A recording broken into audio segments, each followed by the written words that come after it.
Student, today I am going to teach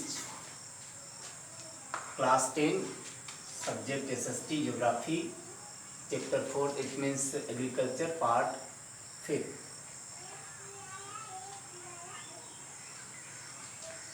student, मैं आप लोगों को एग्रीकल्चर चैप्टर में पहले बता चुका हूँ। ये फिफ्थ पार्ट है। इसमें contribution of agriculture to national economy, employment and output और फूड सिक्योरिटी के बारे में आपको बताना चाहता हूँ। तो इसमें मैं आपको बता दूँ कि जैसे अपना देश देखें तो कृषि प्रधान देश है। भारत की मैक्सिमम जनसंख्या जो है वो कृषि पर आधारित है, और कृषि पर आधारित है तो उसमें क्या है कि मैक्सिमम जनसंख्या कृषि पर आधारित है। तो उसी तरह हम देखें तो ज़्यादा से ज़्यादा कृषि पर ही लोग जो है डिपेंड है, एम्प्लॉयमेंट के लिए भी, रोजगार के लिए भी डिपेंड है। तो किसी न किसी तरीके से देखें, जब जीडीपी डिक्लाइन करती है, जीडीपी डिक्लाइन करता है एग्रीकल्चर सेक्टर में, तो वो अदर सेक्टर को भी प्रभावित करता है। तो जब जीडीपी डिक्लाइन करता है तो कहीं कहीं जो है उनके लिए एम्प्लॉयमेंट जो होता है, जो एग्रीकल्चर पर डिपेंड करते हैं, वो प्रभावित होता है और उनकी जीविका जो है वो प्रभावित होता है। तो जैसे अगर देखें तो अगर एग्रीकल्चर का जो है डिक्लाइन होता है, तो एग्रीकल्चर डिक्लाइन होता है तो एग्रीकल्चर पर ही जो अदर सेक्टर हैं वो भी डिपेंड है।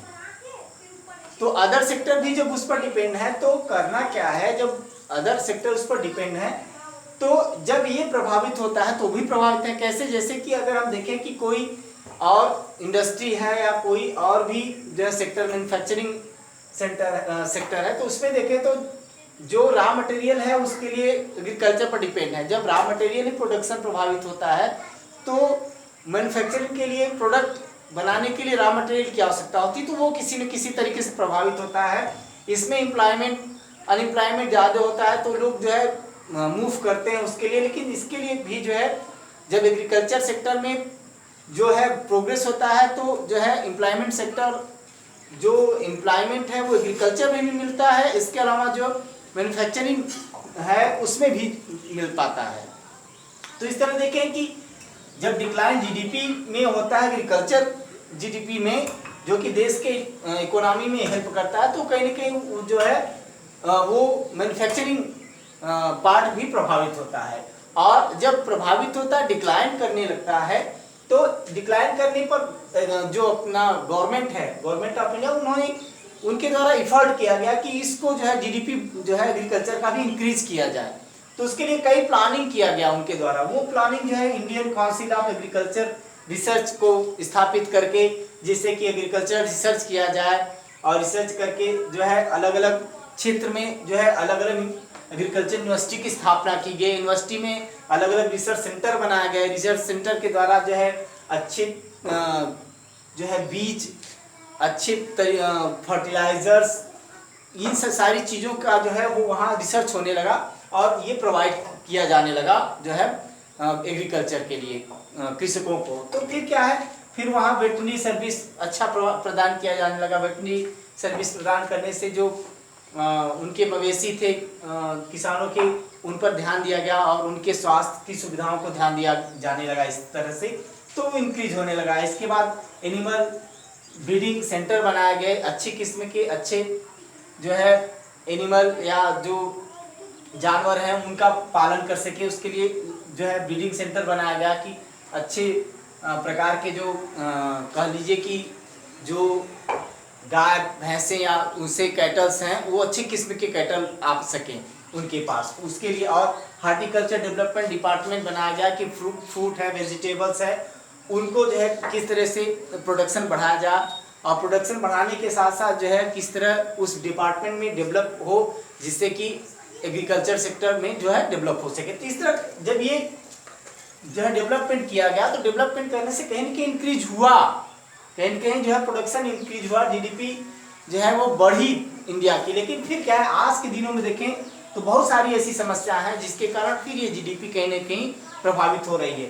तो आज देखें तो इंटरनेशनल कंपटीशन है मार्केट में, चाहे हार्टिकल्चर को लेकर के है, चाहे हम देखें तो जो हमारे ग्रेन्स हैं, जो हमारे प्रोडक्ट हैं, उनका कहीं न कहीं इंटरनेशनल मार्केट में दूसरे कंट्रीज के जो प्रोडक्ट हैं उनसे हमारा कंपटीशन है, इंटरनेशनल कंपटीशन है। तो हमें जो है बेटर करना है, बेटर करने के लिए क्या है, हमें अपने प्रोडक्ट को अच्छा देना होगा। इसके अलावा जो है कंपटीशन में हमारे ग्रेन से हमारी जो प्रोडक्ट है वो अच्छे होना चाहिए, अच्छे किस्म की होनी चाहिए, और रेट भी उसी तरीके का होना चाहिए कि हमें जो है लोग प्रीफर करें। तो उसमें क्या है कि जिससे इरिगेशन के साधन जो है भारत में डिक्लाइन करते चले जा रहे हैं, पावर सप्लाई अच्छे से नहीं दी जा रही है, रोड की अच्छी व्यवस्था न होने के कारण ट्रांसपोर्टेशन का सिस्टम अच्छा नहीं है, अच्छे मार्केट नहीं है, मैकेनाइजेशन नहीं किया जा रहा है, अच्छे फर्टिलाइजर और जो है सीड की आवश्यकता है भारत को, जो कि उपलब्ध नहीं हो पा रही है, जिससे क्या है इनके इंक्रीज कर जाने से, इनके रेट को इंक्रीज कर जाने से कहीं न कहीं जो प्रोडक्शन रेट है वो प्रभावित हुआ है, बढ़ा है। प्रोडक्शन रेट बढ़ा है, इंटरनेशनल कंपटीशन है, हमें उसके मार्केट के अनुसार बेचना पड़ता है, तो होता क्या है कि उसमें प्रॉफिटेशन बहुत लो प्रॉफिटेशन पर बेचना पड़ रहा है। इससे लो प्रॉफिटेशन पर बेचना पड़ रहा है, तो जो एक तरीके से देखें तो जो अलग अलग एम्प्लॉयमेंट है, जो एग्रीकल्चर पर डिपेंड है, वो कहीं के अनएम्प्लॉय होते चले जा रहे हैं, उनको सेटिस्फेक्शन नहीं है इस डिपार्टमेंट, इस सेक्टर से, तो वो कहीं के जो है सेटिस्फेक्शन उनका नहीं है, इसलिए वो जो है कहीं के मूव करते चले जा रहे हैं। तो एक तरह से कहें कि ये क्या है, एक रीजन हो गया है कि एग्रीकल्चर सेक्टर में अनएम्प्लॉयमेंट का। इसके बाद जो है फूड सिक्योरिटी के बारे में बात करते हैं, तो जानते हैं कि भारत एक बड़ा देश है। भारत में बड़ा देश होने के कारण अगर एक ही जगह देखें तो बाढ़ का प्रकोप है, तो दूसरी तरफ देखें दूसरे राज्यों में तो उसी समय क्या है कि फैमिन है, सूखा पड़ा हुआ, भूखमरी है, तो कहीं देखें तो क्या है बहुत ज़्यादा गरीबी है, किसी विशेष राज्य में बहुत ज़्यादा गरीबी है, तो और कहीं देखते हैं तो देखने को मिलता है कि भूकंप का जो है प्रकोप देखने को मिल रहा है। तो कहीं कहीं ये डिजास्टर या कहीं कहीं जो कहने की हंगरनेस है वो प्रभावित है, पूरा देश कहीं किसी न किस तरीके के सिस्टम से प्रभावित था। तो जो है कंट्री के द्वारा जो है दो तरीके का सिस्टम बनाया गया, एक बफर स्टॉक, एक पब्लिक डिस्ट्रीब्यूटिव सिस्टम बनाया गया। तो बफर स्टॉक के अनुसार जो है क्या है कि पहले गवर्नमेंट के द्वारा, गवर्नमेंट ने फूड कॉर्पोरेशन ऑफ इंडिया बनाया, FCI बनाया। FCI का ये काम है कि जब भारत में कोई भी खाद्यान्न अनाज पैदा होता है तो उसको मिनिमम सपोर्ट प्राइस निर्धारित करके अलग अलग जो है गांव में आढ़त बना करके किसानों के जो अनाज दाने हैं उनको मिनिमम सपोर्ट प्राइस निर्धारित करके उस पर ले लेना है, खरीद लेना है। तो खरीद लेकर के फिर जो है उसे क्या किया जाता है, बफर स्टॉक किया जाता है, उसको खरीद करके बफर स्टॉक किया जाता है। और बफर स्टॉक जो है FCI के गोदाम बनाए जाते हैं और FCI के गोदाम में उसे बफर स्टॉक किया जाता है गवर्नमेंट के द्वारा। इसके बाद पब्लिक डिस्ट्रीब्यूशन सिस्टम बनाया जाता है दो कामों के लिए, एक तो जो है कहीं न कहीं पावर्टी को लेकर और दूसरा जो है अलग अलग जो डिजास्टर्स हैं उनको लेकर के। तो जो देखें तो एक तरीके से जो हंगर के लिए है उसमें देखें पावर्टी या हंगर के लिए, तो उसमें 3 तरीके का जो है बनाया गया है, एक APL, BPL और अंत्योदय।